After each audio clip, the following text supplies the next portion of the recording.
Okay, now, Wally's doing that. What do we set the cup for you?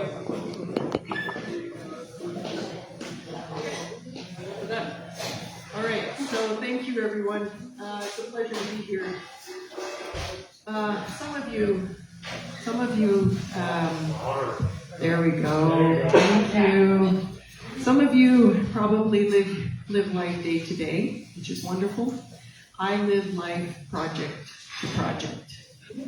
I guess my whole life has been a number of tunnels, if you want to call them that, pathways to get from point A to point B, lots of twists and turns. You never know where you're going to go. You can see around the next bend maybe, but you don't really know where you're going. And that's what tunnels and projects have been for me. My very first memory of a tunnel in my life was a musical tunnel when I was very young. My mother, who's an accomplished pianist, taught me to play piano. I couldn't even reach the floor. My feet were dangling from the piano bench, and she taught me piano. And it wasn't, I didn't become a virtuoso piano player by any means, but what it taught me was discipline and practice and learning early in life, very early in life. And it set the stage to something that would be a companion. Music would become a companion for me for the rest of my life. And it has come and gone in different stages. So I'm going to tell you tonight how it all went down.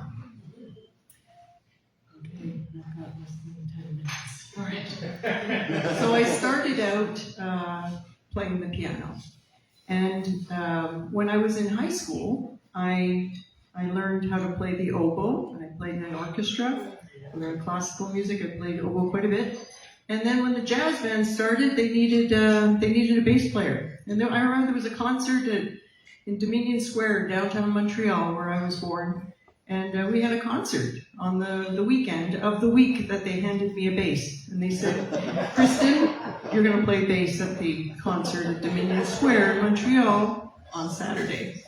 So I took the bass, and they told me the names of the strings, and they sent me home. And they said, these are the 4 songs you're going to learn, and you're going to play them on Saturday. And sure enough, one of them was the Pink Panther, you know. I was in high school. It was a lot of fun. But I did it, and that built confidence. And then from then on, the next 4 years of high school, I played bass in the jazz band and oboe in the concert band. And I ended up getting a scholarship to study music for university when I finished high school. But my brain and my parents said, musician? No, Kristen, you have to get a job, a real job. And so I ended up studying math and computer science, and I gave up my bass. And so I went through the next stage of my life, studying in university, math, computer science. I got a really good job. I haven't been unemployed in my life. I was so lucky with that career choice. It led me down the right path. Monetarily, it did. But every chance I got on weekends, I went to the university pub, and I needed to get an outlet there. And there was always music. So, sure enough, the basketball team needed a cheering band. So I joined and played kazoo. I didn't have a bass at the time. I played kazoo in the basketball team support band, and that was great. And then eventually I ended up getting a job between semesters, and I bought myself an oboe and I bought myself a bass. And that's really when I started to play bass seriously. And so I joined a rock band, and I played in bars on weekends and all that kind of stuff. It was a lot of fun. And then university ended, all the fun, and I had to get a real job. Now my real job was computer science, and the music went by the wayside again. And I ended up writing software and becoming a project manager. And as a project manager, that was a whole new tunnel, I tell you. All kinds of twists and turns, and having to coordinate multidisciplinary teams, and hiring and firing, and budgets and schedules, and risk management, and metrics. And it was a long haul, and I spent probably 3 to almost 4 decades. Oh no, I'm not that old. 3 decades project management. And eventually, I got married. Actually, at the time, I got married. This is my husband, Rick, right here. He's been a great support. Thank you, Rick. So Rick said, well, why don't you pull that oboe out of the case one day? And so I ended up pulling my oboe out. I had played it since high school. And I went and joined the community orchestra. And I played with the community orchestra for quite a bit. I auditioned and I thought there's no way I was going to get in. But they ended up, I guess they must have been desperate, I don't know. But they put me in the first chair. And so I got all the oboe solos for the orchestra. This was just outside of Ottawa, Canada, where I spent most of my career. And that was fun. And then we had a baby. Oh my goodness. And wouldn't you know it, this little girl started to play the violin. And I thought, oh, I've got a buddy. And so my piano skills came back out again, and I started accompanying her as she learned the violin, classical and fiddle. And when she got into fiddle music, that was really exciting, because then out came the bass again. And I started to play in a bluegrass band with her. And I thought, oh, wow, bluegrass, this is great. I've got a fiddler in the family and a bluegrass band going. Life couldn't get any better. And then she moved away. She grew up. And that's another tunnel, you know. We go through life, we raise a family, we have a great time, and then another tunnel comes along. So she moved away. Rick and I both were fortunate to have our parents for a long time, but they eventually did pass as well. And we said, well, here we are sitting alone in Canada in the freezing cold every winter. We got to get out of here. So we started traveling, and that was a wonderful time because I started planning itineraries, and my planning skills as a project manager paid off because I love detailed itineraries. We went to Poland once. And I had searched, Google Maps and Google Photos and Google Earth and everything. They give you all the information you need. So once we rented the car and we got downtown Krakow, I said, Rick, I know where the hotel is. It's past that parking lot. You're going to turn right by that sign right there. We can turn right in. That's where we're going to be. And it was right. It's like I had lived in Poland before because I had studied it in so much detail through Google Maps and Google Earth. Anyway, that's something that I like to do. I like to be prepared, and I like to have the details in front of me. So we finished our tour around the world, and I have to mention that Rick, he's a very spontaneous guy, and as you can probably tell, I am not, because I like to plan everything in detail. But he likes his surprises every morning when he wakes up. So as a good wife, I try to plan the best surprises for my husband. And so I planned the itinerary and what we're going to do for the day, down to the minute just about. I knew where we were going to eat lunch and what he was going to eat. I knew everything. He didn't. And so he would ask me in the morning, what are we going to do today, Kristen? And I would say, what about this? And he would say, oh, great, let's do it. That's great. So he was spontaneously surprised every day, and I was very calm, and I went about my world just like in total control the way I needed it, and he was surprised. So it worked out really well. Eventually we landed here in Ecuador and in Cuenca, and I'm so happy we made that move. This is the place to be. This is home for us now, and we're really feeling settled here. This is by far the best tunnel that I'm in right now, and I don't see the end of the tunnel by any stretch at this point. But what I did when I got here is I connected with people, and connections have always been important to me, is meeting up with like-minded people, and music, obviously, is one of those things. So, that comes the bass. And I joined one band, and then I joined another band. And then I joined another band, and I don't know, maybe there's 6, 7 different projects that I'm in. And I love it. And people will say, Kristen, why or how can you possibly be in so many different projects at the same time? And I say, it's easy. I just organize them all. I have spreadsheets. For everything. So if there's anything that's repeatable or is going to happen, at least another time, or even hopefully another time, I'll create a spreadsheet. I'll add you to it. I'll share it with you. You'll get all the details. It's kind of an illness, isn't it? I mean, anyway, that's how I live my life, and I live by spreadsheets, and some people appreciate what I do, and others think it's just overkill.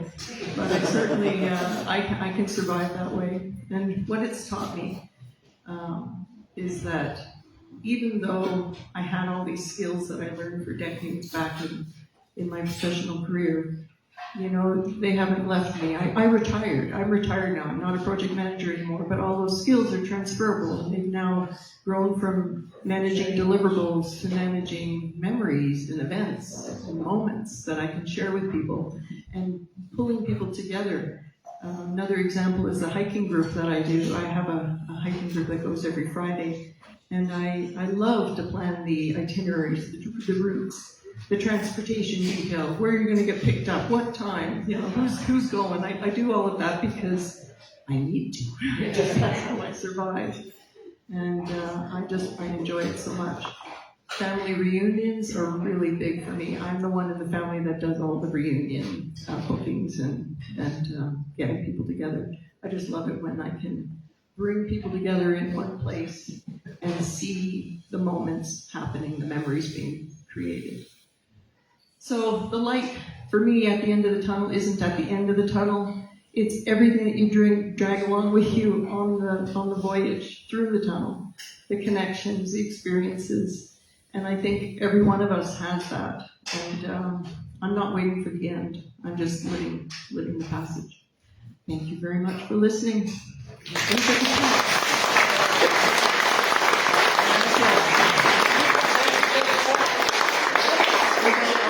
Of course.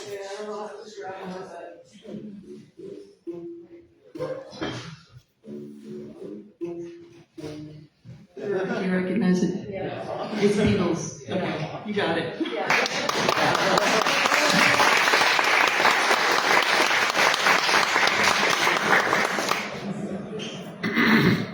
Okay, so we have a little gift for you, a little end of the world or cajas gift. All you need to do is boil water, drop in the naranjilla. Everybody knows what a naranjilla is? Yes.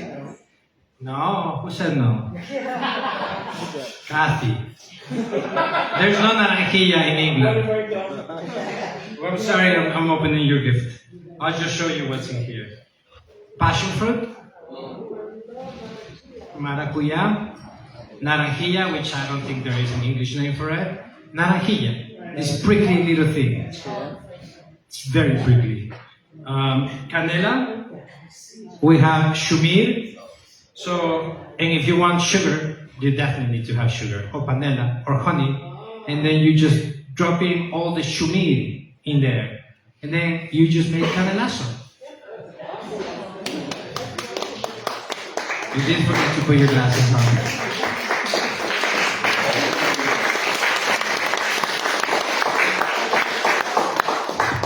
Well, as you know, you talk about Rick, you can see it's full of love, empathy, cariño. I was looking, I never saw the light at the end of the tunnel when I was young. Daniel, my cousin, is here. He saw me cry constantly, many times. I would go to the gay bar, which homosexuality was only allowed in Ecuador through law in 1997. So not that long ago.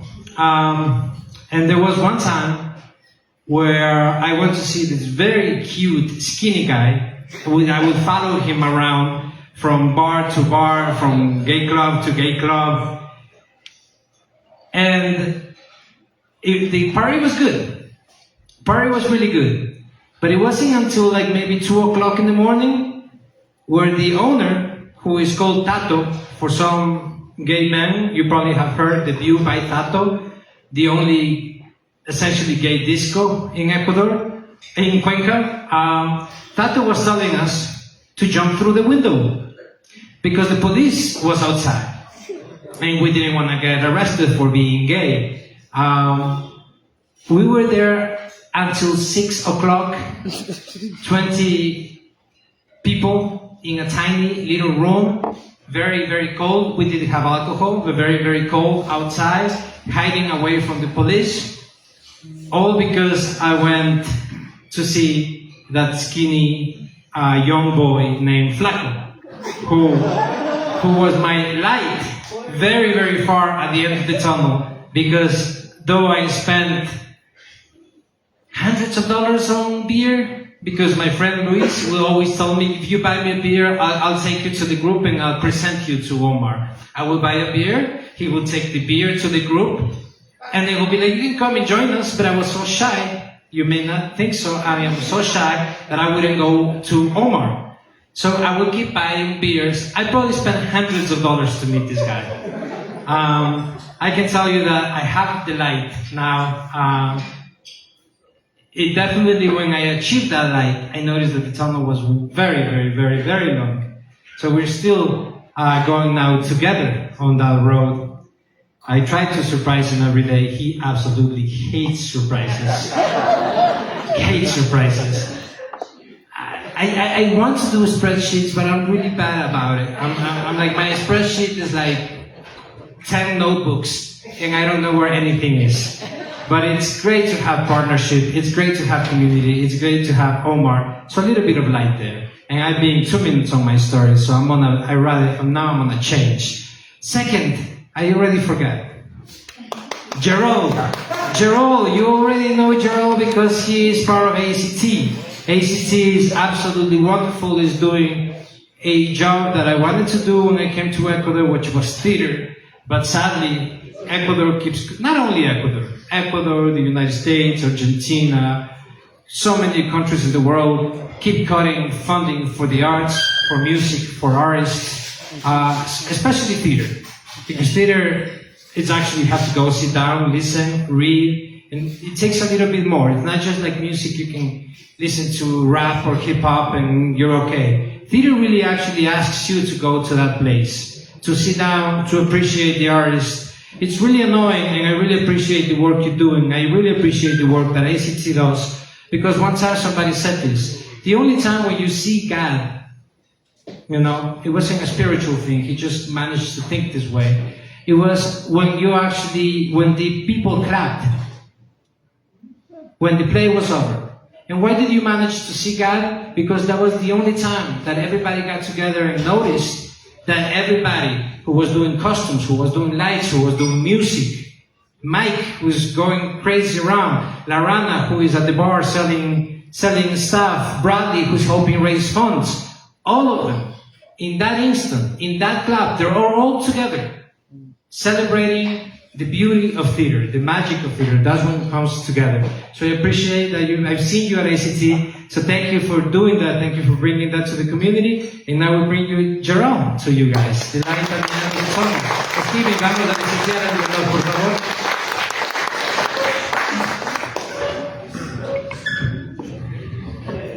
Okay, here we are.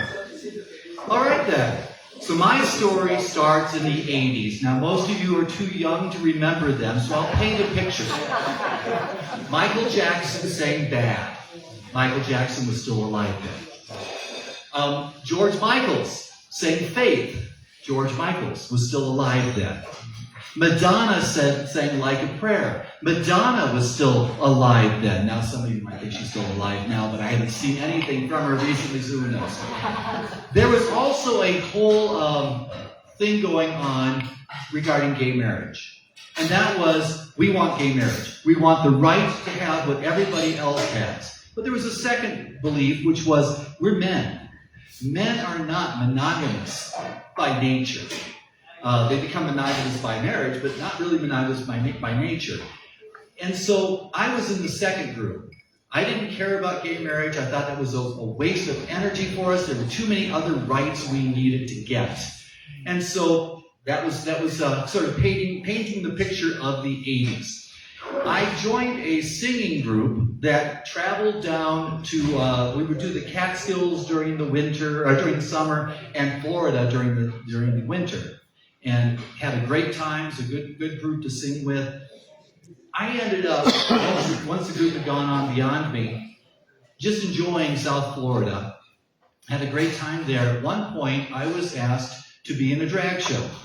Now, I'm not somebody who does drag, so I did all the male parts. We did the finale from the musical Ain't Misbehavin', and I sang all the male parts. It was New Year's Eve of 1988 or 89, one of those two. Anyway, so I had sung the song, or pantomimed it as it were, with drag queens. And when it was all over, I was excited because there's no better way to meet guys than to do a show so they can come up and compliment you.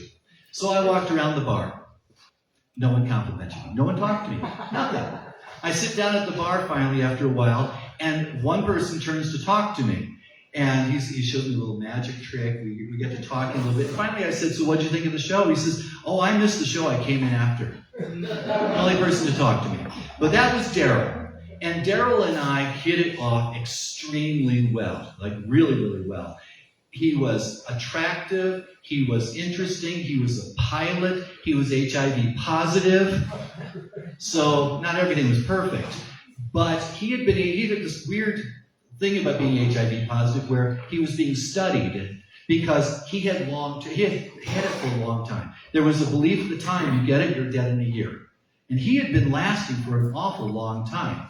And so we were able to, knowing that he was positive, maintain a good way to keep me safe. And he actually encouraged me to have outside affairs beyond him because he felt that if I did become positive, that way at least he wouldn't be convinced it had to be him. So it was kind of a selfish reason, but at the same time it was logical. And something weird happened though through the whole relationship, and that was I fell so in love with him that I became monogamous. And it wasn't monogamous because we were married, because we obviously weren't married. It wasn't monogamous because we were in a relationship. It was monogamous because I wanted it to be. And I had zero interest in anyone else. That was it, pure and simple. And it was really, really surprising to me, who was like so opposed to that sort of thing. So we had a great relationship for a good 5 years. The last year was the most heavenly time of my life. Being a pilot, he would fly out, and I would have some time for myself, cleaning the house mostly because I want to make sure it was always sterile for him. And then he would come back. It was just a wonderful time. Then he became sick, and he hadn't been sick at all. There was no evidence of it whatsoever, but he became sick. And at that point, he felt he had to tell his family. And they didn't know he was gay. They knew nothing about it. He started off with, I'm bisexual, which he wasn't. Then, I'm gay, which he was. And then, I'm in a relationship. That was with me. And that he was HIV positive. So he went through all of these things. They had a period of 6 years. I'm sorry, 6 years. 6 weeks. That's a lot of difference in time. They had a period of 6 weeks for them to adjust to the fact that he was gay, HIV positive, and in a relationship. And they did fairly well with it, but they ended up kidnapping him. They lived in Virginia. I lived in Florida. We lived in Florida. And they wanted him to be somewhere where they could take care of him. They didn't think I could handle the job. So they literally kidnapped him, put him on a plane, sent him out there, set up a nice little hospital setup in their basement. They let me come in and visit with him on occasion, which was kind of a good way to handle that. So I was able to maintain my life and still see him. They were able to have the time with him. So it all worked out in a sense. While I was in Florida, that's when he died. And it was the most devastating thing that had ever happened to me in my life. I've always tried to be that positive person who nothing goes wrong. I lose something, it's okay. I can get something else. It's just losing him was absolutely devastating. And it came with consequences. One of the things that happened was his family came down. He had in the will that the house goes to me.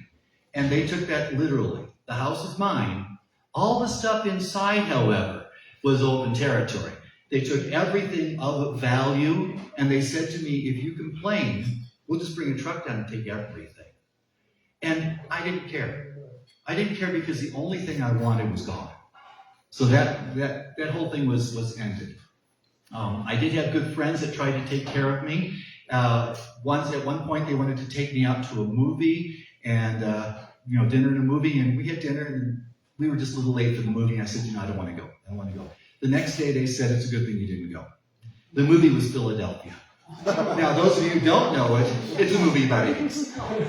And so it's like, why would you take me to that? Of all the things, it's not good. So after a while of trying to adjust and going through everything, I ended up moving back to Chicago. I had to get away from the house that was there. I had to get away from everything that was there. And I moved back to Chicago. And I was not unhappy. I've never been an unhappy person, except for his death. Nothing really has made me terribly unhappy. I can get over almost everything, but I wasn't happy. I did try to date. I did try to meet people. And it just wasn't nice. There was one guy that I had dated, Larry. He broke up with me because he told me Daryl was still too much in my life. So I couldn't shake him, and that was causing me some trouble. And then it was just the way I was. But you know what? I didn't want to let go of Daryl. I still don't want to let go of Daryl. He's still there. But at some point in Chicago, I met Derek. And, which, by the way, Derek and Daryl sound very much alike. Every once in a while I make the mistake. But I try not to. In fact, if you put Derek and Gerald together, it almost sounds like Daryl. So I think just the ironies of all the little bits and pieces of life. But Derek and I we developed a really, really good relationship, and he was able to accept me and Daryl.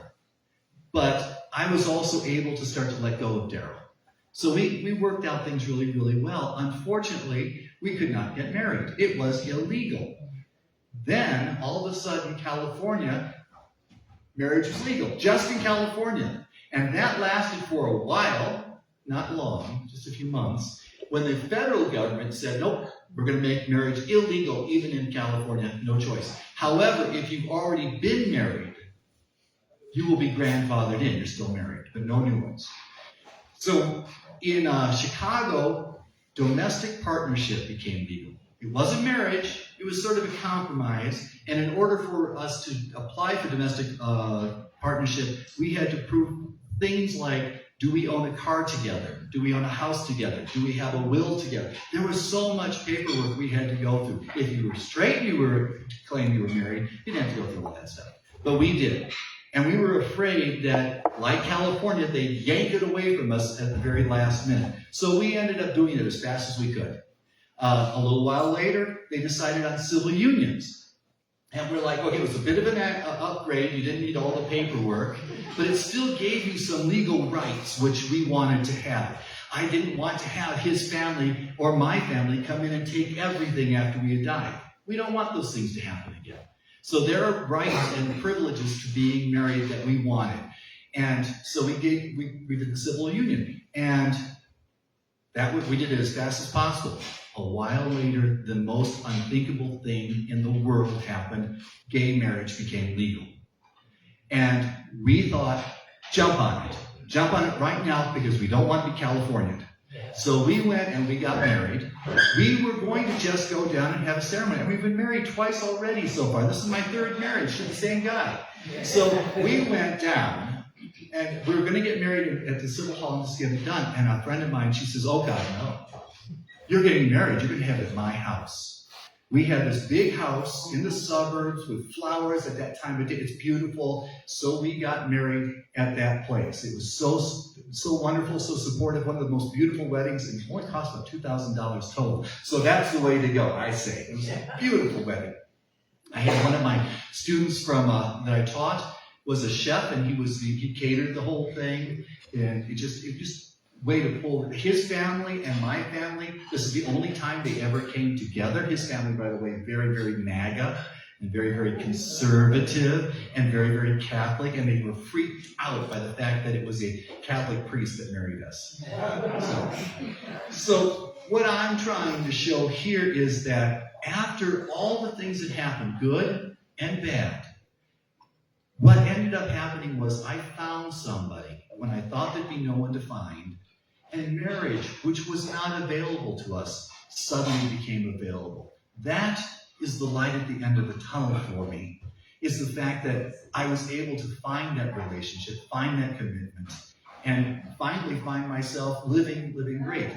At one point when he decided we needed to leave the United States and head somewhere else, and he said, let's go to Cuenca, that was my opportunity to say, I'm with you, whatever it takes. So that's where we ended up happening. And so the light at the end of the tunnel, I think, is very bright at this moment for me. We'll see what the future holds. Thank you.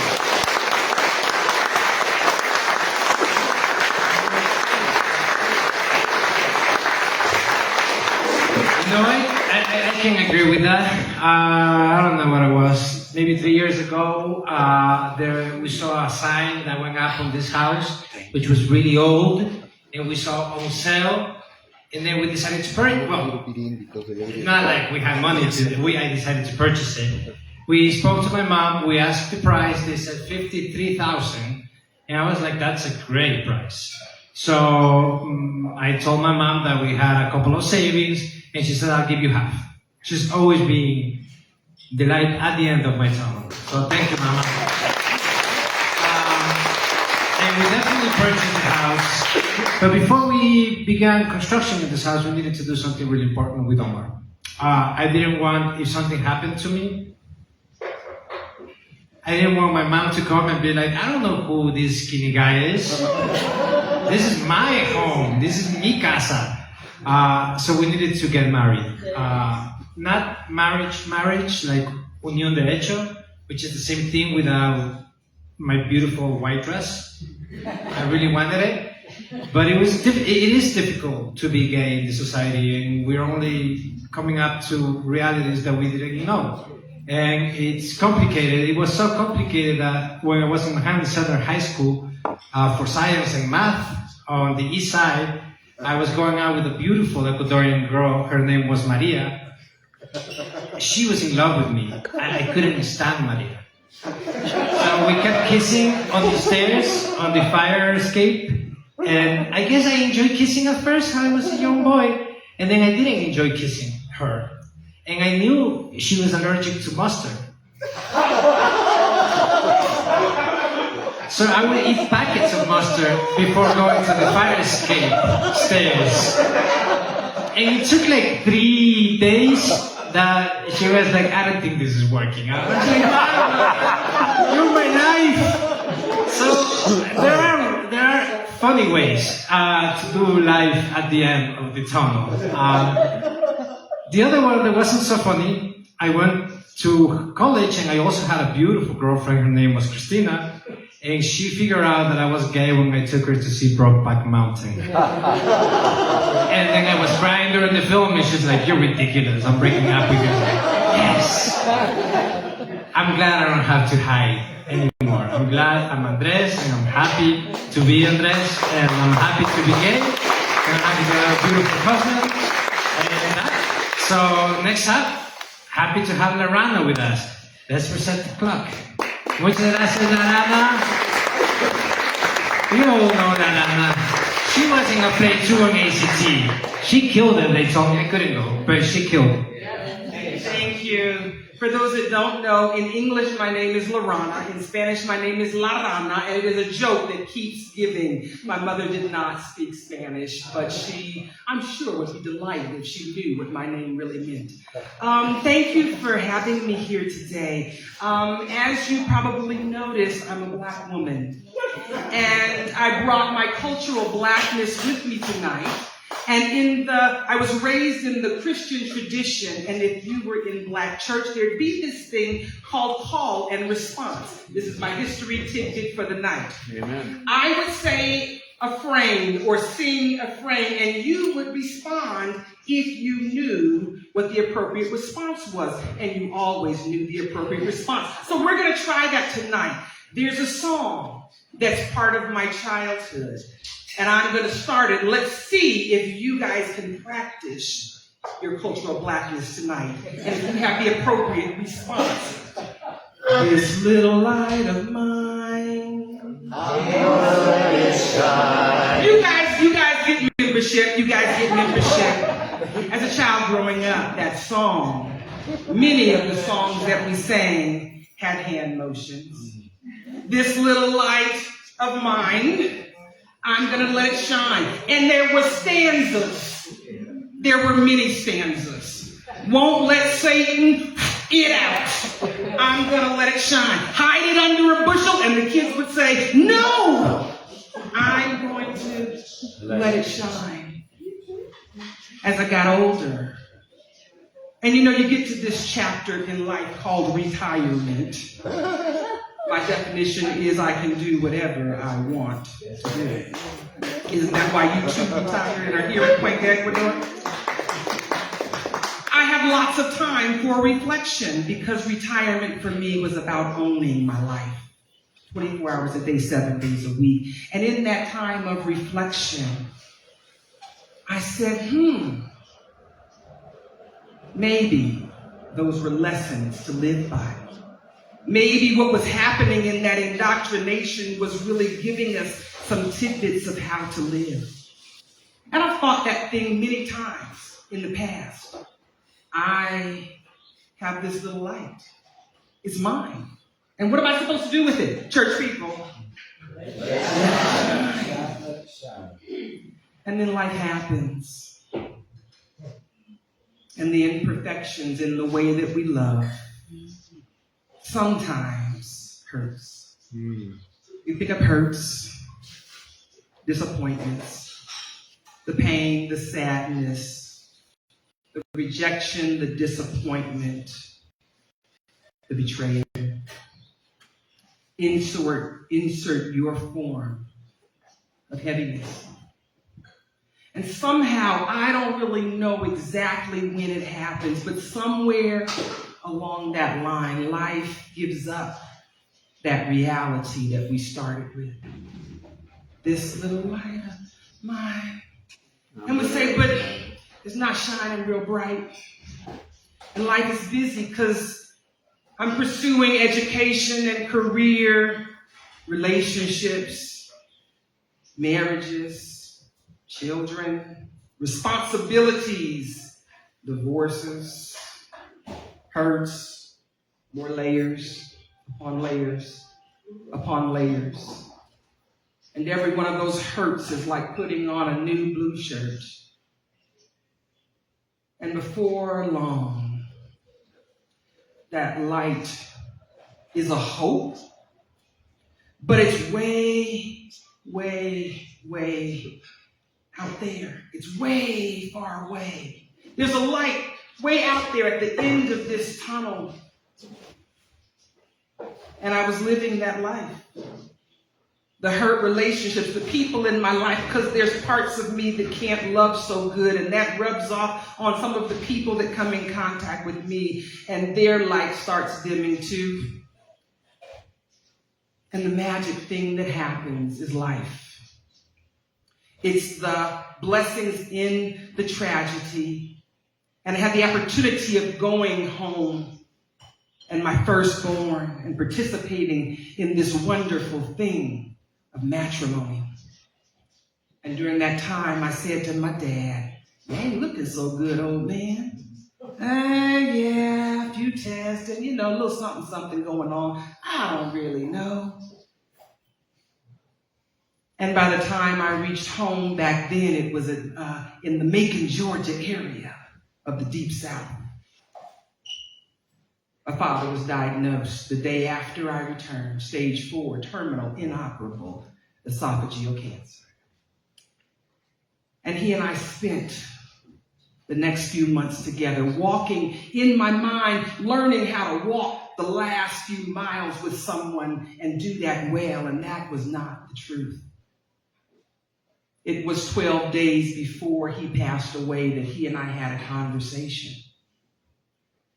And the conversation went something like, if you could wake up tomorrow and be doing what you feel called to do, the thing that gives you passion, the thing that sparks a fire in you that never goes out, what would that be? And I thought about it, and I gave a whole lot of logical explanations for why that wasn't even something I wanted to dream or think about.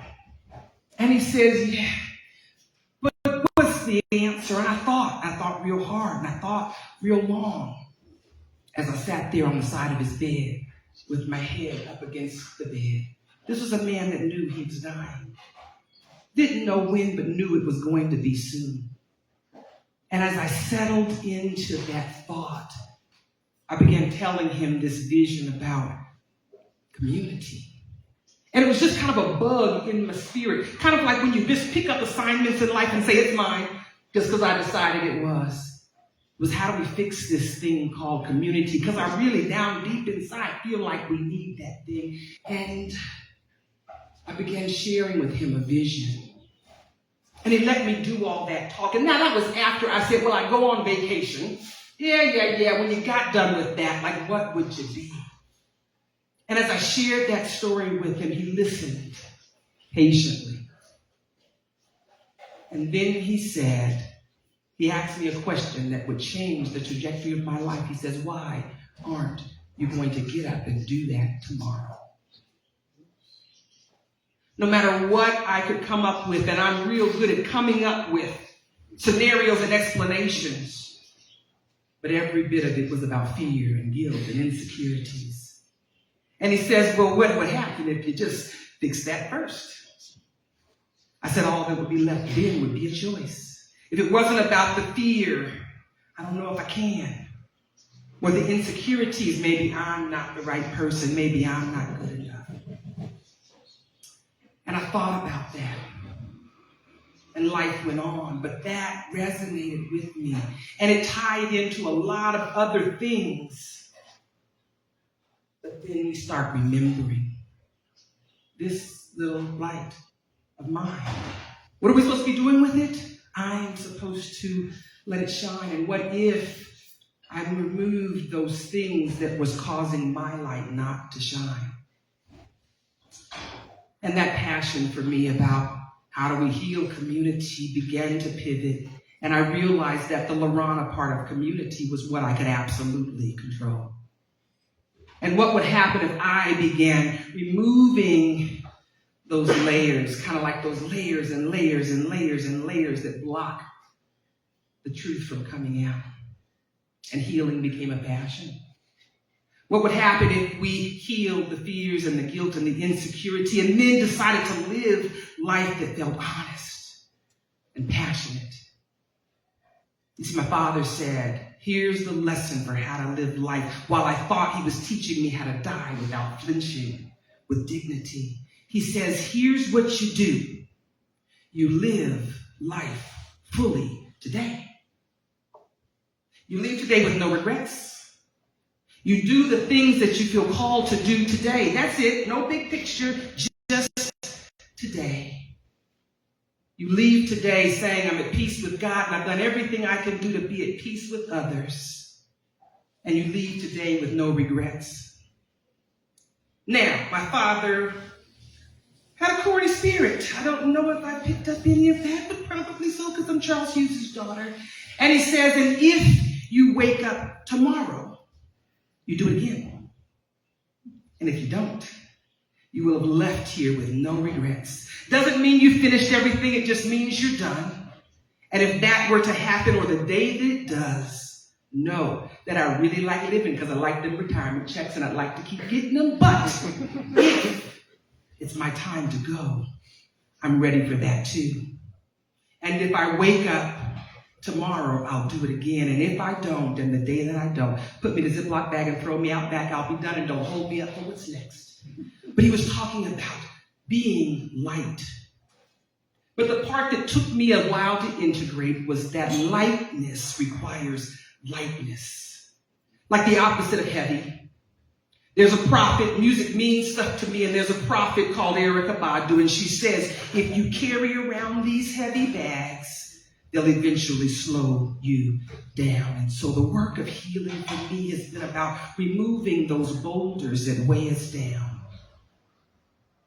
The light's not at the end of the tunnel. I'm the light. Tunnels are dark. Look around you in the world. The world is a place that's dark right now, in a way that many of us have not experienced before or in a very long time. The world needs light. Amen. But in order for us to be light, we must become light. The last vocation, I've had many. They've thrilled my soul, but the last vocation I really enjoyed. I was a farmer running a farm-to-table restaurant in the deep south of South Carolina. I loved the work I was doing. I had fun. I had a drive-in movie theater, a campground for survival training, and a bubble ball soccer field at my farm. I built tiny houses and raised things, and we ate all kinds of things. We had wonderful cocktails made out of that very nice flower called hibiscus, made with moonshine from a man down in the country, because I believe in farm to table and I know a man. But I left that because my life work, the passions that freedom gives me, is to be light. And Sam Cooke does a rendition of this song. He says, even in my home, I'm going to let it shine. Even in my neighborhood, I'm going to let it shine. And so my encouragement to you today is don't wait till we're at the end of the tunnel. Be light wherever you are. My choice for my life is to be light. So if you see me around town, I'm going to be light. And I'll leave the light on for you too. Thank you.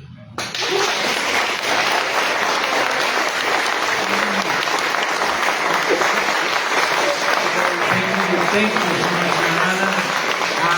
Renato, podemos empezar a conectar. Rápido, musical interlude with Renato Bordosa now coming up, a wonderful musician that has brought much light to La Guarida. I want to take, while Renato plugs in and gets everything ready, I do want to take a second, definitely to thank Alex and Bradley, because they were, to me, lots of light. They brought lots of light. So I purchased this house. Then I got married with Omar.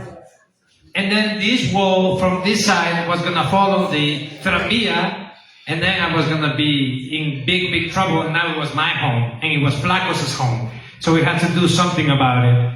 And then when I went and I told Bradley what I have done, he said, don't worry about it.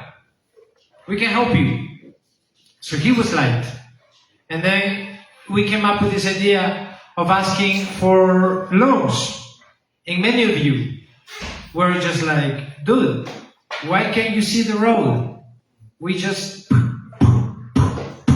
in this very dark tunnel. All of your names are outside in a metal thingy that looks like an eye reading chart. All of you lit up the path for us to be here. All of you helped us get 40-something people when I already promised the kitchen it was going to be only 36. All of you have made this possible, honestly. So from the bottom of my heart, I want to thank you for understanding that Omar and I couldn't have done this by ourselves. There are many people that don't come to La Guarida because we're gay. I'm happy they don't come. I'm sorry to say that. I'm happy they don't come. There are many people that don't come to La Guarida because they saw 12 years a slave. I'm happy they don't come. There are people that get annoyed at me because we show women-driven films in March. I'm happy they don't come. Because we're not there anymore. Like, the world is already dark enough. So that's why on March 7th and 8th, please go see the 7 at Lidio Marte. They have a beautiful play coming up. All strong, powerful female, Spanish, English. I love the work that Sarah is doing. Amen. So we need to support them. We need to just, whoever has that much hate, whoever keeps dragging us into that tunnel, sometimes we can just let it go. Don't be nasty to them. Don't be like, I don't want to talk to you because you like this guy, you don't like this guy, you think this guy is the savior. Just don't be nasty about it. Just be light. Just hug that person, say, I understand, fix your problems, and let's continue. Let's continue creating community. We're going to have a wonderful concert coming up in April. We'll explain to you a little bit. We'll be gone at the end of March. But now, one of the things that brings light to life, and everybody knows, especially Kristen, she looks so cool all the time. Billy knows, all the musicians know, is music. Music makes us feel something, He shattered us from inside, he moves us. And now we have truly the pleasure. ¿Cómo vamos, Renato? Ya casi. We have the pleasure to have Renato Albornoz, one of those musicians that have such a long trajectory. One of the things that I really like about Renato is that when he sings songs, it seems like we know that song, but it's his own song. He created that song. He wrote that song. He performs that song. He's been performing since the age of 5. I don't want to tell his age, but I think he's like 60 or 57. Renato, ¿cuántos tienes ya? 59, 60, yeah, I was right. So he's been performing for 55 years. He's performed for Maestro Segovia when they were friends, drunken around, everywhere. So, Renato, ¿cómo te pongo el micrófono?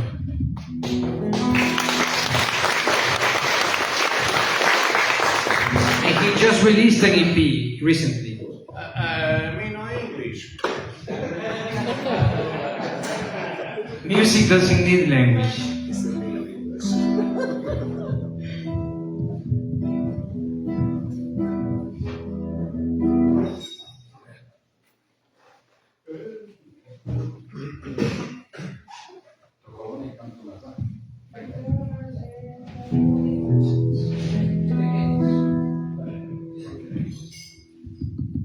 Hello, hello. Hola.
no sé vivir sin ti.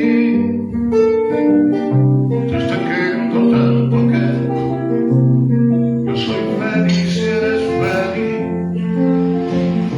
¿Qué pasa ese día en que no sientas lo que sientes hoy? ¿Qué pasa ese día en que no pueda darte lo que hoy te doy? Sé que el amor no puede estar por siempre a nuestro lado. Sé que el amor cambia su rumbo de año en año. Sé que el amor viene y se va como la golondrina. Hay que darle de beber amor en cada esquina, yo, en cada esquina.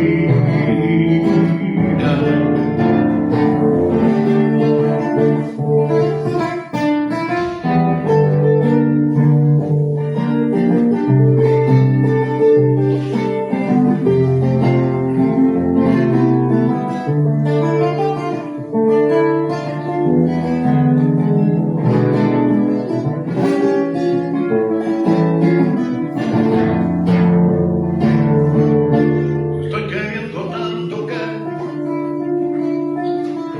no sé querer a nadie más.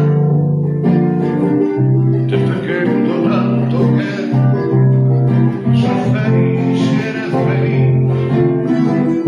¿Qué pasa ese día en que no sientas lo que sientes hoy? ¿Qué pasa ese día en que no pueda darte lo que hoy te doy?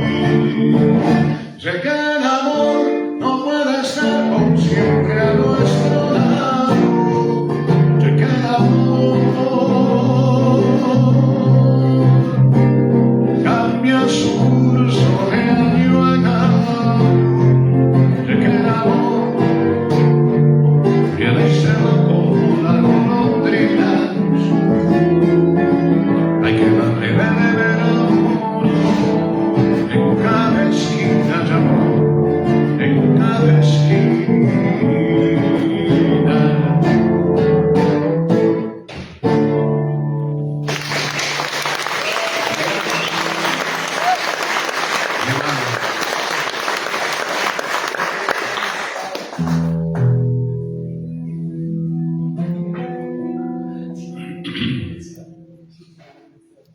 Una canción que habla de la vida. A song that speaks about life.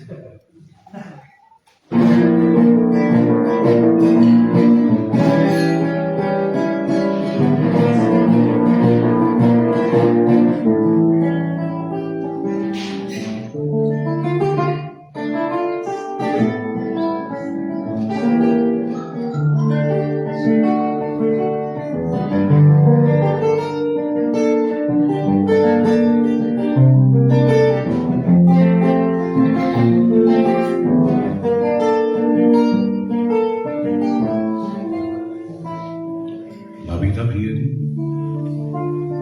se va la vida como una rueda, gira que gira, distribuyendo la fecundidad, la desventura y la felicidad, inagotable de su manantial. La vida llega con pronto y entra sin llamar, después se va y no dice a dónde va. Es la frontera de la eternidad. La vida, me gusta el aire de la mañana cuando me asalta por la ventana y me recuerda cada amanecer que sigo vivo tanto más que ayer, que tengo todo por tener.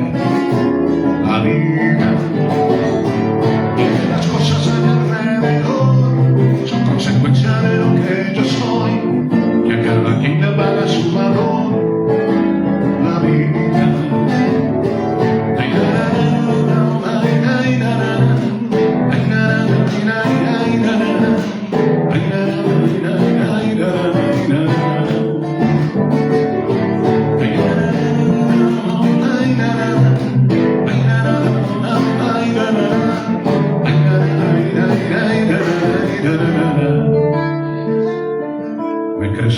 atrás, cuando tu mano tibia llamante toma mi mano y yo no tengo miedo de votar mi madurez para liberar por tu ternura y tu forma de dar la vida y me decido entonces a creer que entre mis manos pueda yo tener en una forma de mujer la vida.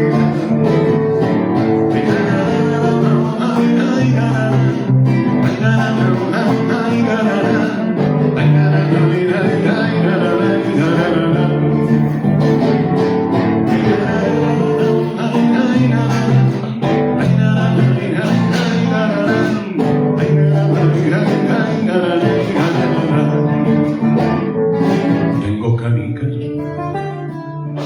en los bolsillos, llevo el alma llena de grillos y no más cambio por la libertad enmascarada de solemnidad con que el poder pretende controlar la vida.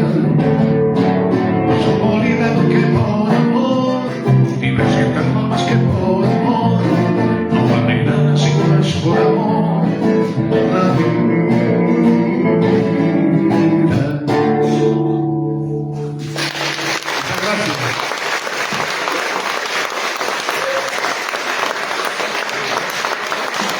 Give it up for Renato, guys. Guys, as you know, as you always know, we do this every time. Renato is coming here because I asked him to, because he's a good friend of ours. However, leave him a little tip. We're giving him a little tip, especially because, honestly, and he can tell you, artists in Ecuador are not seeing the light at the end of the tunnel, especially because President Noboa just changed the law to make it really difficult for contracts, national contracts, to go to artists. So, Miriam, ven ayúdame. I'm gonna ask my mom to help me. 43 years and still bothering her. Not enough 9 months. Not enough. Oh, Miriam, ayúdame tú. Esto es para. This is for Renato, guys. My mama will go around. And well, Renato gets, musicians are difficult. You guys always have to carry something. Always have to carry something. I'm glad he's not a percussionist. Continue on with the light at the end of the tunnel, guys. Thankfully, we're play, por favor. We're seeing a little bit of the light at the end of the tunnel. Thankfully, a lot of you loaned us a lot of money. And thank you for it. And we're Flaco, póngale pausa. And we are finally repaying most of those loans. We are only at 30% now out of 100%. So we're at 90%. I want to thank Silvia Lanza, who's not here with us. She's helped us a lot. She's helped us a lot. But thankfully, we do hope to pay everything this year. And finally, we'll get to another light at the end of the tunnel. Guys, this is March. Talking about March, I just want to show you March really quick because we're China bound. I am going to China. I have been selected by the municipality of Cuenca and by the Fundación de Turismo de Cuenca to go represent alongside Giovanni Capisaca, Chef Gio from Le Petit Jardin, absolutely great restaurant. We're going to China. We're going to Macau. I am excited. I was really excited until I saw my plane tickets. Oh my God. Cuenca, Guayaquil, Amsterdam, Paris, Hong Kong, Macau. Like, there's no light at the end of the tunnel. It's like 3 days travel, but it's okay. We're gonna go. We're gonna represent. However, here it is. I'm gonna bother you about this tomorrow. I'll send it out tomorrow. However, I do have a special request for anybody that loves ceramics and anybody that loves wine. We can do without wine for anybody that likes ceramics. We have a special event coming up, ceramic building and wine tasting. All the proceeds will support Omar's travels to Hong Kong. I honestly can't sleep without this guy. And I want to sleep because I want to have 3 days without sleep and 3 days without sleep on my travel. So in this instance, we're not asking for donations. We're just asking for you to sign up. Come do a mask with Flaco. Come do your plates with Flaco. We'll serve you wine. We'll serve you food. So that's $150 value. So talk to us if you want to sign up. And all proceeds will go to Flaco, and you get a beautiful mask, or you get a beautiful 2 plates, up to you, or do whatever you want. I'm sure he'll allow it. He's a very kind professor. Continuamos, te quita el pausa y vamos con su... And talking about Omar, our decoration on tonight's Canelazo Stories are Flacos' plates. So if you want to do a plate, sign up for Flacos' class and for wine. Again, if you don't drink wine, we can do limonada, and we'll do 4 different things that is gonna get you to the bathroom. We're gonna do it. Daniel, it's your turn. For us guys, it's a pleasure to introduce Daniel Cooperman. I have a traveler. Gracias, Steven. Gracias, Daniel. Just a wise man. Muchas gracias por decir sí. Good evening, everyone. It's a pleasure for me to be here. I was thinking what story I should tell tonight. And I have 2 choices for myself. One was a teaching that I received in the Peruvian Andes from the elders called The Invisible Journey. And the other one was just a story of my life, a little part of my life. After listening La Rana, I'm going for the life story of my life because her message should resonate with all of us tonight. I am from Cuenca, and what I'm doing is journeys in Latin American countries related with indigenous knowledge, indigenous people. So my passion became to be a bridge between indigenous knowledge and the Western world travelers, and give the chance to the Westerns to approach this knowledge and get from there whatever they need, whatever they want, for their own lives in this crazy modern world, to make life lighter and clearer. So that's what I'm doing. So the story I want to share with you is how I get involved with this as an activity for living. So when I was like 23 years old, I was managing one of the hotels of my father in Cuenca, Hotel Cuenca in Borrero Street. That business was started by my father. And he asked me to help him and to learn from him hotel management, so he gave me this hotel, and he stayed in Hotel Crespo in the river shore. So once I was managing this hotel, being very young, a friend of mine, an attorney, came to me and said, I need your help. I said, what can I do for you? I said, well, I am defending a former indigenous leader of the Shuar Nation, and police is looking for him for more than 2 years, accused of murder. And I am defending him because I know he's innocent, but I have to keep him close to the court in Cuenca for paperwork. So I said, okay, if you are sure that he's innocent, very welcome, I will give a space in the hotel and hide him for the police, and he can stay in the hotel.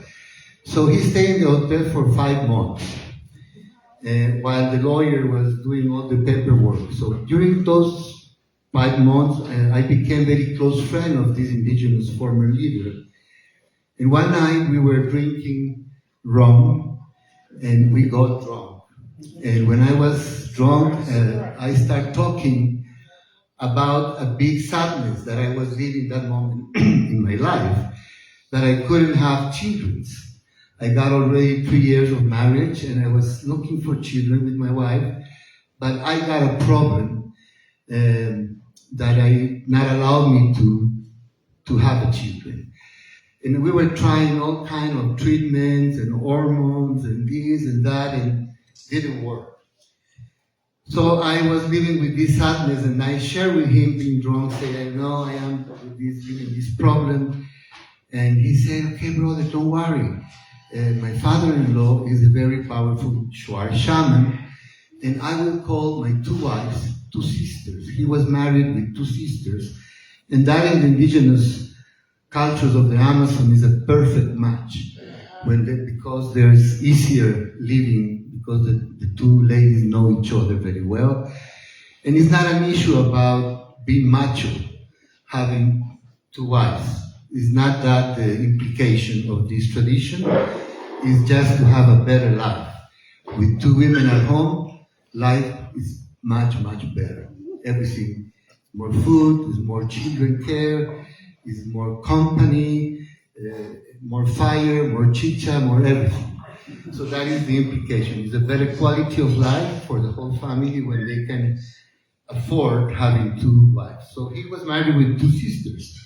And he said, I will call my wives and ask them to bring my father-in-law because I'm pretty sure he will help you. So I said, okay, thank you. Let's try that after having trying so many things. So he called the wives. They show up in Cuenca, the two ladies with the father, and they were my guests for 1 week and just talking and knowing each other and establishing a relation. And then after the week when they left, he didn't speak Spanish. Everything was translated by the guy I was hiding. Ernesto was his name. So he said, okay, I know you now. I know who's helping my son-in-law. I will come back with the medicine. So after like a month and a half, he showed up with just one of the daughters with the medicine. So he brought a lot of things, dust from cartilage of an animal, nocturnal animal, many herbs, and ayahuasca. That was the core of the treatment. So they say, okay, you have to fast all day and be ready for tonight because tonight I will give you the medicine and I will start your treatment.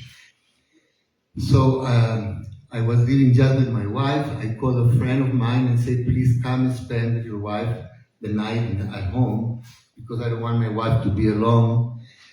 And so I light on the chimney, the fire in my living room to put a nice environment. And when the shaman shows up, the first thing he told me is turn off the fire. We don't need fire. Fire is not good for ayahuasca. So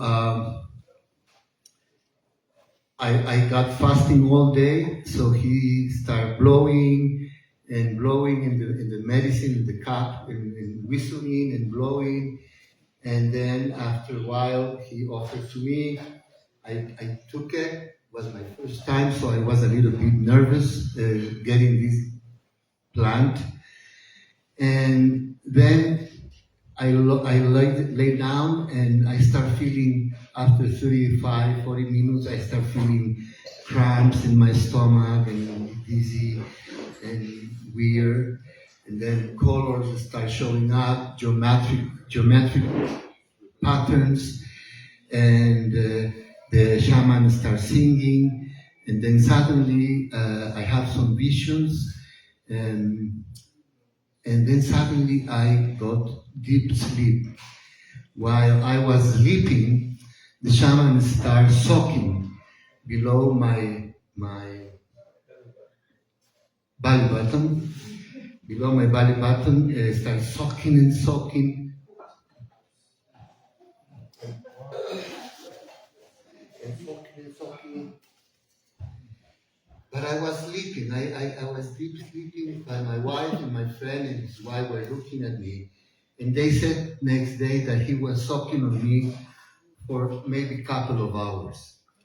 When I woke up next day, I have a huge purple bruise in here because all the soak he did. And I have a beautiful visions. While I was sleeping, I got beautiful visions about and fetus, and about my women being pregnant, and about having a family. So all those visions together with the black jaguar that show up in the vision. So that was a very personal manifestation of what I was in my life, in my wishes, in my dreams. But then, after next day, I was kind of happy for the experience. And next day, the father and the daughter went back to the jungle, and I stayed in Cuenca, and Ernesto stayed in the hotel. After another month of this healing, my women, my wife, my spouse, get pregnant of my first son. So for me, it was an amazing experience, looking that after having all these medical treatments with hormones, with many things, didn't work. And after this experience that was completely out of science and out of a medical context, my wife got pregnant.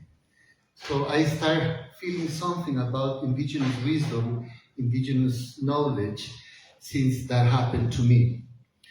After a while, the lawyer won the case, and he was declared innocent. So it was a big celebration, a big moment of happiness, because the guy was escaping from police for more than 2 years.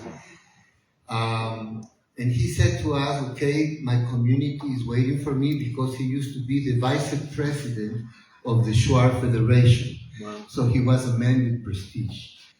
And the community was always looking and thinking of him, but when they knew that he was declared innocent, big celebration, and they were waiting for him.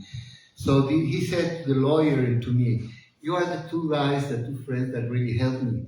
So I want you to come with me to the community, because they are waiting for me. So we did. We went with the lawyer and Ernesto to the community in the Pastaza province, close to a place called Palora. And that was the first time that I was going to the Amazon. So when we arrived at the community, all these people with their faces painted, with feathers, headbands, very happy, celebrating the arrival of his community member and former leader. So it was a very beautiful impression to look this community celebrating and welcoming him after 2.5 years that he was out of the community. Big table with a lot of food, and right there in the back, a small table for the elders and for him. And they had a special diet.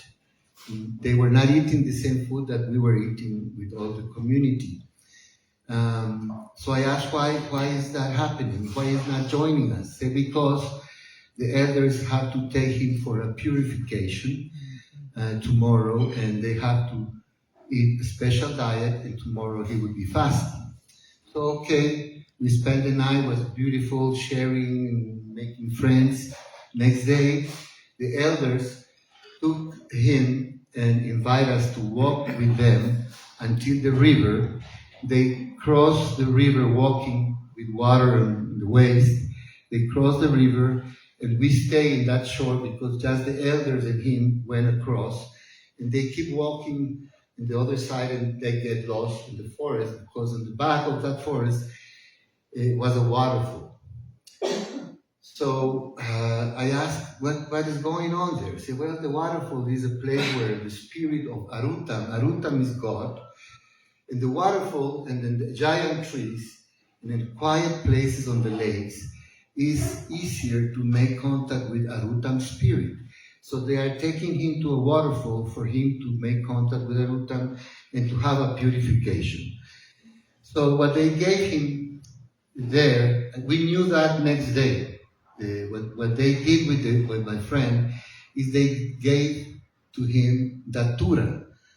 You know, in the United States, it's known as trumpet angels. Mm-hmm. Those big flowers we have in peach, white, pink, yellow. So it's a brugmansia, it's a datura. It's a very powerful hallucinogenic. It has scopolamine, is the alkaloid that is in this plant. And it's very, very toxic and very, very dangerous. If you don't take it properly, you can never come back. So that's the plan they gave to him for this purification and for him to get back his vision for life. That is the intention of this ceremony. So we were waiting the whole day. Next day he didn't show up. The next day he came back with the elders, but he was looking in the vacuum. He didn't was present. He didn't smile. He didn't recognize us. He was like somewhere there, and it was a big surprise to see him in that condition. They arrive and then they take him to a place to put him to sleep. So we keep celebrating with the community, big party, big chicha, drinking a lot, eating a lot, dancing. So next day he woke up and he come back again. So he talked, he recognizes, he was again on him, on his consciousness. So we spent another night, another day celebrating, and I was astonished. I was amazed. I never imagined all this beauty of all these people, the jungle, the river, the kindly of this, the kindness of these people. So I was impacted by the Amazon in that moment and by the Amazon people. So when I come back to Cuenca, this experience plus what happened to me and my wife with the ayahuasca connect me with the Amazon forest in a very special way. And then I decide to find a place in the forest where I can take tourists, travelers. And I went and explored and I find Miasal and I spent there in the Shuar territory for 12 years making adventure and nature journeys. The only way to get to this place was flying over the Kutuku range in small Cessnas and also to come back flying out. So I spent 12 years there, and for me, those 12 years became an amazing learning time. Learning about the forest, ecology of the tropical forest, learning about indigenous traditions, but mainly learning about myself, discovering myself. Because more ayahuasca ceremonies with the travelers in the waterfall, and I was understanding better and better, more and more, the deepest in the meaning of this tradition and of this medicine. So I spent there 12 years, and I keep those 12 years as a treasure in my life because for me it was a big learning time. And then suddenly I was called by ayúdame con el tiempo, estoy perdido. So I was called by a corporation, very wealthy, powerful, big corporation that used to own 100 passengers luxury cruise ship in Galapagos Islands. And they have been operating that cruise ship in Galapagos Islands for several years. But they want to ask me if I can help them to develop a jungle lodge, because they want to have the cruise ship in Galapagos Islands, and in the same category, they want to have a lodge in the Amazon forest. So for me, it was a great moment when they called me and offered that, because I was always, during those 12 years that I received so much, I was always thinking, what can I do to help preserve the forest and to help overcome poverty in the communities, in the jungle. And I was dealing with this idea or wish. I would not call it a dream, because it was just an idea and something that I started cultivating, trying to reciprocate all what I have received from them. And when the corporation called me and asked me to help them to make a lodge in the jungle, was the perfect opportunity to connect with that wish and to try to do something to protect the Amazon and overcome poverty in the communities. So I accept, and it was a long process. until I found this place where we built the lodge. And when I asked to the pilot, where I was overflying, who belongs this land, they said to me, the Achuar people. I was with the Shuar. Achuar are deeper in the east, further away from the Andes. So I went to talk with the leaders, and I want to make short the story. They liked the idea, but they said to me, we have to socialize. We have to go to the communities, and we have to talk to them to see if they approve and give permission to us to keep going with this deal. So it happened. And we found out an equation to make a proposal to the corporation that was, okay, they can come and build a lodge without buying the land. This land is ancestral land, and the land is not on sale. Also, they can come and do the investment, and after 15 years, 15 years, they have to give us the ongoing business for us to keep managing tourism by our own. So when I went to the board of directors with this proposal, there were 7. 6 of them look at me like I am crazy. But I am what I'm doing. What is a joke? That you want to ask to invest $1.7 million without buying the land and giving back the ongoing business after 15 years. So every one of the 6 talk, and then at the end, the CEO that owns the majority of the stock, he said, thank you very much, but I like the idea and I want to do it. So they fund and they did it, and they followed that equation, and the lodge was inaugurated to the public in 1996. And after 15 years, were given back to the indigenous people, the Achuar Nation. And today the lodge is still working, it's very successful, and is owned by the indigenous people. It became a very powerful tool for conservation, because they organize, they make zones, they do not allow to do hunting or fishing in certain areas. So the wildlife sightings has increased a lot. And poverty also has been in some way overcome, because the lodge generates income for the community. They have a salary, they rotate every 2 years, they change workers and give opportunity to new ones. And they have learned to manage tourism. And today is a very successful project. It's still there. The name of the place is Kapawi Lodge, and still the only way to get there is flying in small airplanes.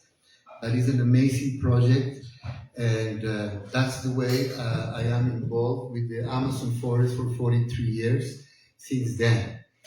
And since 15 years ago, I started doing other journeys to Guatemala, Peru, Colombia, Mexico, and always in contact and in relation with indigenous communities, with indigenous people, doing their own ceremonies and trying to communicate that knowledge to the Western travelers for their well-being. Thank you.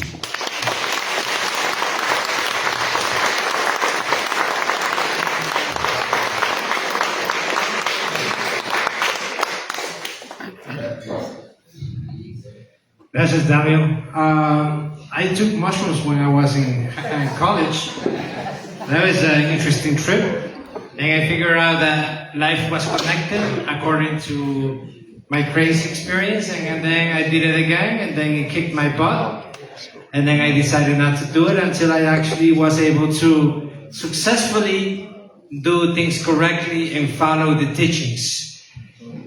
Follow the teachings was that we're all connected. We're all interconnected. We don't need that much information to understand that we all hit each other, that we all move each other, that everything underground is connected. That's when I saw in my dream, in my trip, in my hallucinations, that the roots were so interconnected that we were all interconnected. So if I behave wrongly, you're gonna behave bad. So Canelazo Stories comes about to raise funds to help certain projects In this case, guys, we are raising funds to do cabaret. The next person that's gonna come to us is somebody that you being accustomed to see for cabaret for the past 3 years. Honestly, it's an expensive pursuit. It is really hardcore. It's even more hardcore than Canelazo Stories. Cabaret is beautiful. We all have fun. We all have nudity sometimes. Not nudity, never nudity. But lots of fun stuff. And the MC of that night is a person that you know well because you've done flower arrangements, because he's in Flora Cafe, because he's a member of the community, because he's definitely rooted inside us. He's interconnected with all of us, and that's Philip Combs. Thank you, Philip, for accepting our invitation.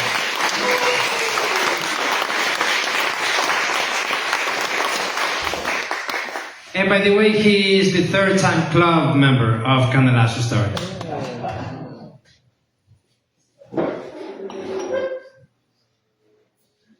Well, let's start this out like I do cabaret. Hello, bitches. Before I get going, let me just say this. The older I get, the more easily I get verklempt. So if I start puddling a little bit, now you're not obligated to puddle, but if you do, then, you know, it kind of adds to the ambiance. So I brought my tissue just in case. You know, what does life in the tunnel mean? Totally different things to different people. It depends completely upon the circumstances. When I was of college age, in college, I started working for Diller's department stores. I was in their visual merchandising department. I was there for about 8 years. I learned a lot. I loved it. And that's when I learned to take a very clinical word and make it more fun. I worked at Dillard's with homosexuals. So, after Dillard's, I had the opportunity to work at the World Trade and Apparel Mart in Dallas for an architectural firm. I loved it. We installed temporary showrooms. We renovated permanent showrooms. We'd have everything ready for the vendor when they arrived for the next market. I kind of got tired of working for other people, but I knew that I wasn't ready to open my own business yet.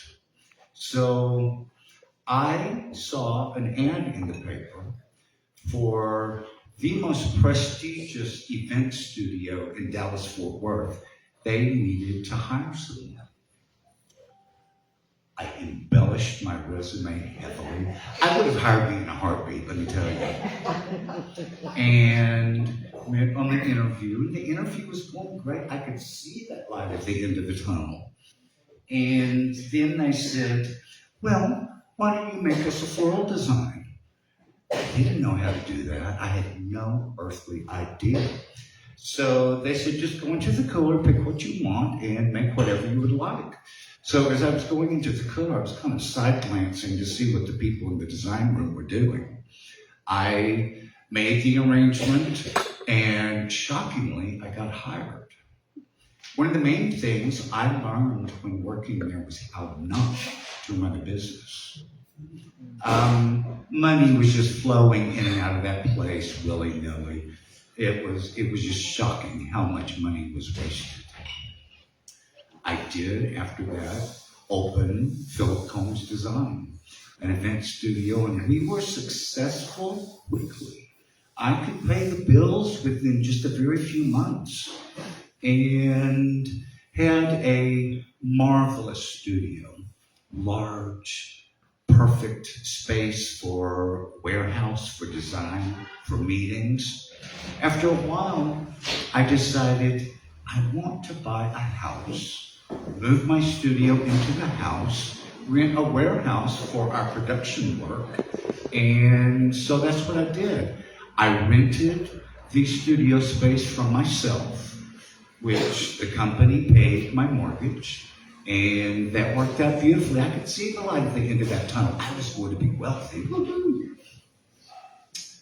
Then, after a few years of that, I got tired.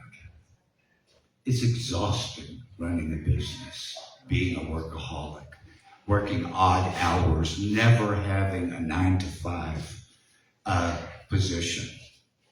So, after visiting Ecuador, I decided, I think I want to move to Ecuador.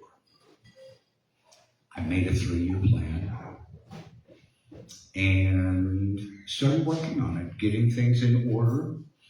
I started renovating my old house, and it was right in the middle of the renovations. Every room was torn up.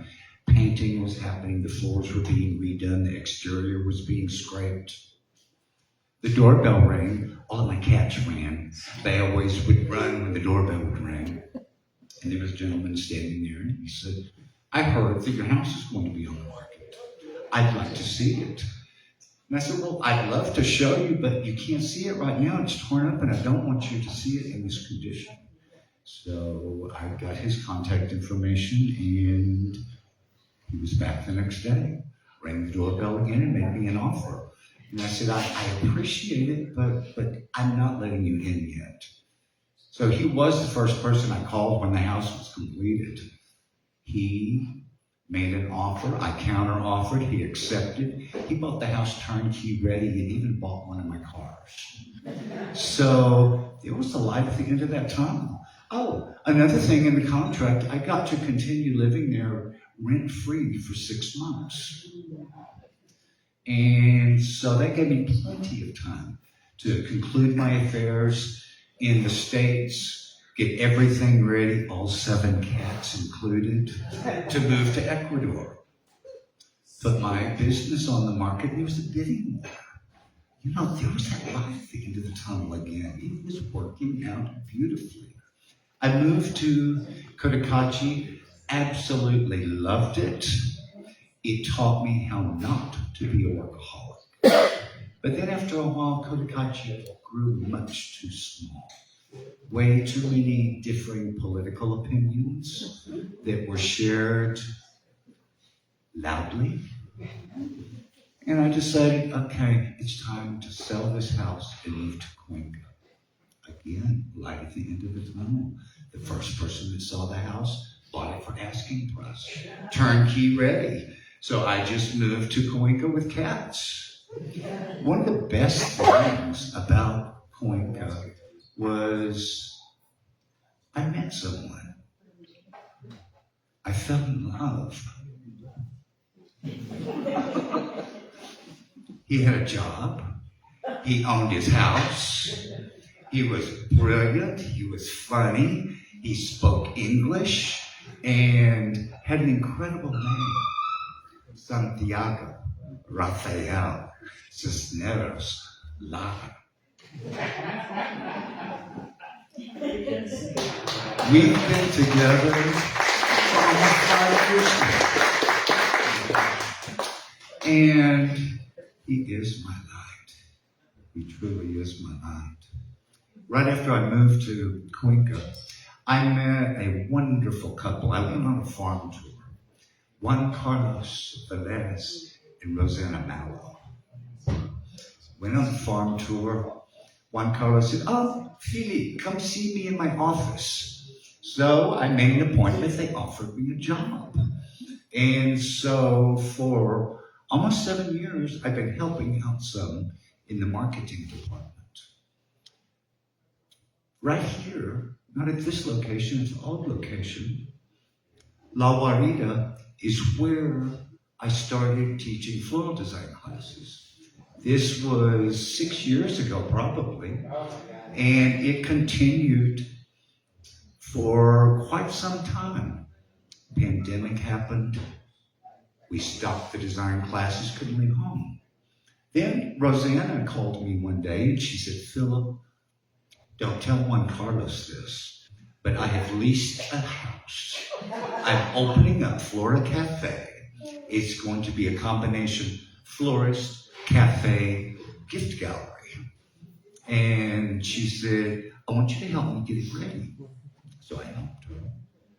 Then we started doing floral design classes there. And after 4 years, Rosanna called me one day and she said, I've lost my mind. I have leased a huge house. Flora Cafe is moving, and I need your help again. So, helped get Flora Cafe moved. Then Rosanna got sick. She never saw Flora Cafe in its full glory. But you know what? My tunnel of light just closed. There was no light at the end. My dear friend was gone. And her husband said, I'm going to close Flora Cafe. There's a possibility that I may sell it. And I said, don't do that. I know what Rosanna wanted. I can do this. I will commit to 1 year. And in that 1 year, we will get all of her plans implemented. So, right after Flora Cafe opened, we had a concert. Deb Davis was the entertainer that night. It was a sold-out crowd. We were raising money for Grace Foundation, which was Rosanna's favorite charity. We brought in over $500 that night. Toward the end of the evening, I took one of Rosanna's purses, carried it around table to table for tips in one pocket, cover charge in the other pocket. We raised all that money, and I was so thrilled. That night after I got home, I had a dream or a visitation, more like it. And in that dream, Rosanna came up to me, tapped me on the shoulder, and she said, there's money in my purse. The next morning, Daisy and I went right to that purse, opened it up, and there was $30 in that purse. She knew she's still taking care of business. She's still there. So, you know, when your light goes out, it may be okay, because it may come back brighter, more brilliant, more extreme than you ever imagined. Thank you.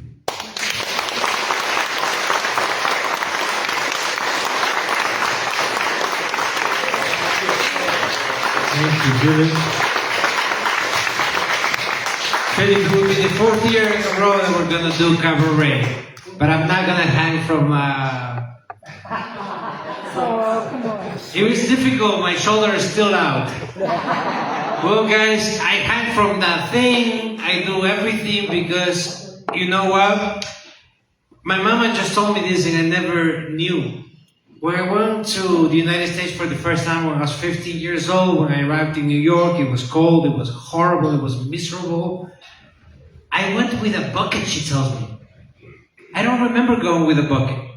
So I went like a really country little boy. I don't remember going with a bucket. She told me I went with a bucket yesterday. To me, light was ending. It didn't matter. I flew. I learned the tricks of New York. New York is a difficult city. It's an awful city, but it is the best city in the world. Whether you like it or not. Besides Cuenca. And I have, I don't know, coincidences happen in this house. We keep meeting wonderful people. We keep falling into these weird patterns that Susan knows because she comes to every movie. In movies, sometimes they do weird things. Right now, Canelazo Stories is doing weird things because we have a green thumb guy. Because anybody who has been to Philip's house, they know he has the most amazing gardening ever. And now we have another green thumb. And I decided, because Flaco was going to divorce me, I wanted to have lots of plants, like Phil, forest. No, it wasn't going to happen with Omar. So I called the best guy I can know that I've been recommended to just get 3 little plants here. my olive tree, which is doing wonderful. I never move it because I figure out that trees don't like to be moved around. And I have 2 plants upstairs that Flaco thinks look like dinosaurs. And they're kind of difficult to take care of, but they're still alive. Christian tells me that I'm the only one that I still have those plants alive. She makes me proud of myself. So I am really proud to introduce somebody from New York. Just hustle, hustle, hustle. Christian, who has the beautiful green thumb, just like Philip. So we're gonna finish with that. We're gonna finish with people that give light to things, that bring beauty to life, to things that are just standing there. And every time that I come downstairs, I say, hello, good morning, I'm happy. I see him, I greet him. I was like, I'm not moving you around. So you guys are all a little bit squeezed because I am not willing to move my olive tree for you. And that's okay, because that tree deserves to be there, and that tree deserves not to be moved, because it's not just the tree itself, it's the work of a wonderful guy. I don't know how he did that twisty thing, but it's definitely pushing on that cane sugar little holder that he has. It's a pleasure to me to introduce Christian. This goes out 15th edition of Canelazo Stories.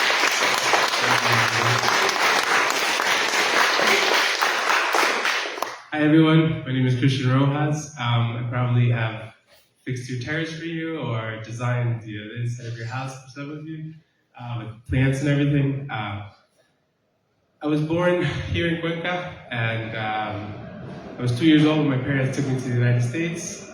We lived normal lives. It's weird for me to say this, and every time I say it, I never believe it myself, but I was never really raised like an immigrant. My parents learned English before I learned Spanish. My parents, it was a normal American life, right? Until I turned 18. When I was 18, I got into trouble with some of my friends. We got caught with some pot, slap on the wrist, sign these papers, you're fine. Nothing's gonna happen. You get a slap on the wrist, you're going to probation, and you'll be fine. And so that happened when I was 18, 19 years old, and fast forward to when I was 27, 28.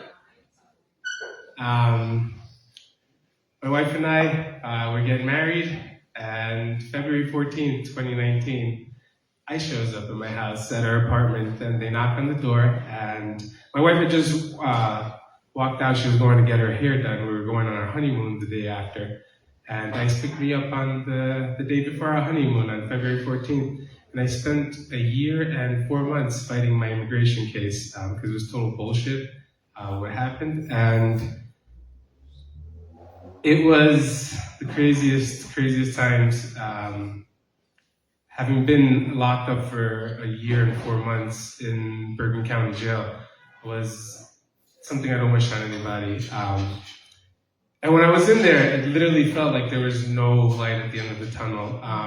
It was just sad story after sad story, people getting ripped out of their rooms in the middle of the night and sent to countries they didn't even were from. Some people lied about where they came from and then got sent back to different places.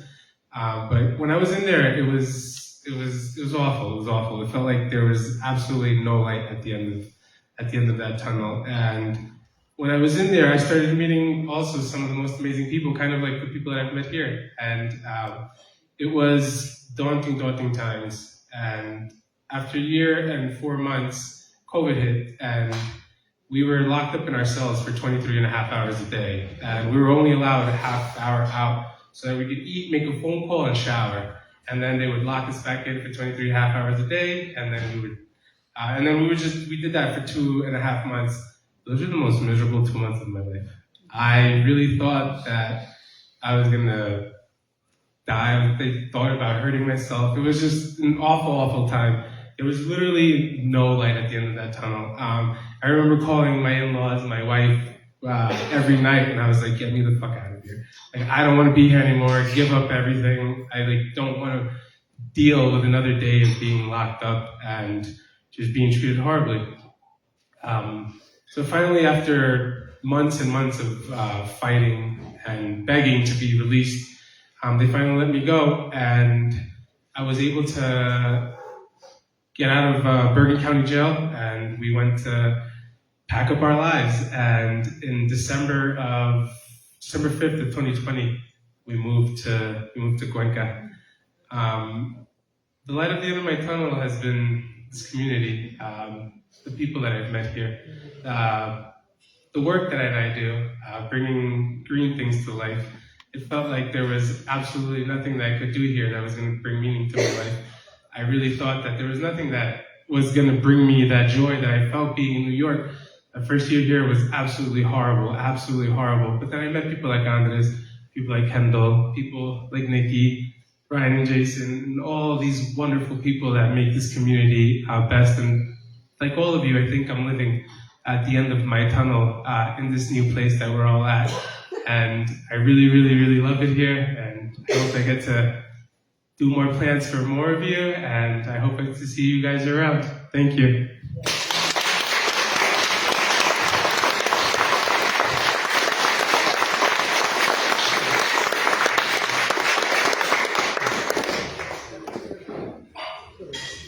You know, now is more important than ever because I don't necessarily want my mama to go back. I don't want an asshole to ask her to show our identification to see if she's an American. She's an American because she worked her ass off to be an American. And she drove 14, 16 hours a day, sometimes sleeping in lights, I don't know what you call it. She would fall asleep there and she would just drive and I wouldn't see her ever. Because when she came home, it was 2 o'clock in the morning and I was asleep and I had to get up at 4 a.m. to go do her job, and I figured out that her job was horrible and that she's the most powerful woman, she's the most wonderful woman in the world. So you can give it up for her. Please give it up for her. So I'm scared for her. I'm scared for her because she lives in Pennsylvania, but I also know that because we are in this community, because I heard Larana speak tonight, because I heard Jolene, a couple of Canelazo Stories back, I don't know how many, because I know that Joyce keeps on traveling. I know that this community is strong. I know that America is not just this tiny little freaking country with 350 million people. America is us. America is my mama. America is me. Because I studied in America. And the reason I'm here right now speaking to you, doing Canelazo Stories, is because I went to school in America. Some place that actually allowed me to dream, to think bigger, to come back to my own country and say, this is enough. And to think differently. And to do what we're doing right now. So I appreciate all of you tonight. I appreciate every single speaker that has gone through Canelazo Stories. This evening is great for La Guarida, but I don't like to do it because of financial reasons. Because it's complicated, it's annoying. I leave a part of myself here. It's like you take a chunk and just drop it on the ground. And that's okay. Because that chunk is really to allow me to speak, to have a free voice that some people in America don't have anymore. Yeah. So I'm afraid for my mama to go back. I told her, sell all your houses, because she bought a bunch of houses in a town that was going out of business. And now she's like little Donald Trump in that town. So I was like, Mom, just stop putting your names in all of these buildings. Just sell them all and come to Ecuador and have fun. And come to La Guarida and drink wine. And come to wine tastings. And drink with Cathy. And talk to Larana. And come eat. Guys, we all have a better place in this world. And thank you for making La Guarida what it is. Omar and I couldn't be doing this. Omar and I couldn't have invited Christian to hear his story tonight. We couldn't have invited you guys. I thank that baby so much because she's always putting herself out there to raise funds. Let's keep doing this. Let's keep creating community and let's keep saying fuck you to people, horrible people that have way too much money. 1% of idiots who think they are better than us. We are better than them, and we are much larger than them. We have shown 670 films, and we're gonna continue to show films, whether they are from Palestine, which we're doing in Tuesday, whether you hate me for showing gay films, women films, we're gonna continue to do it.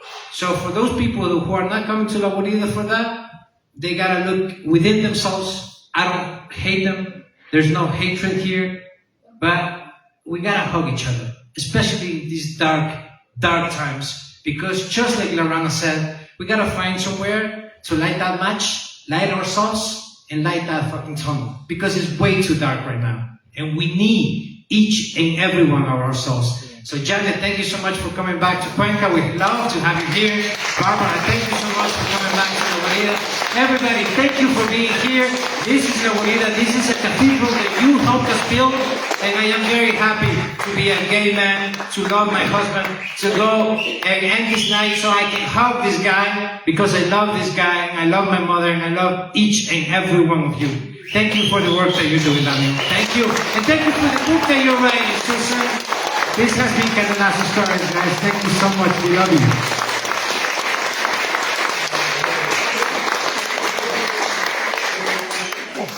Oh, so delightful.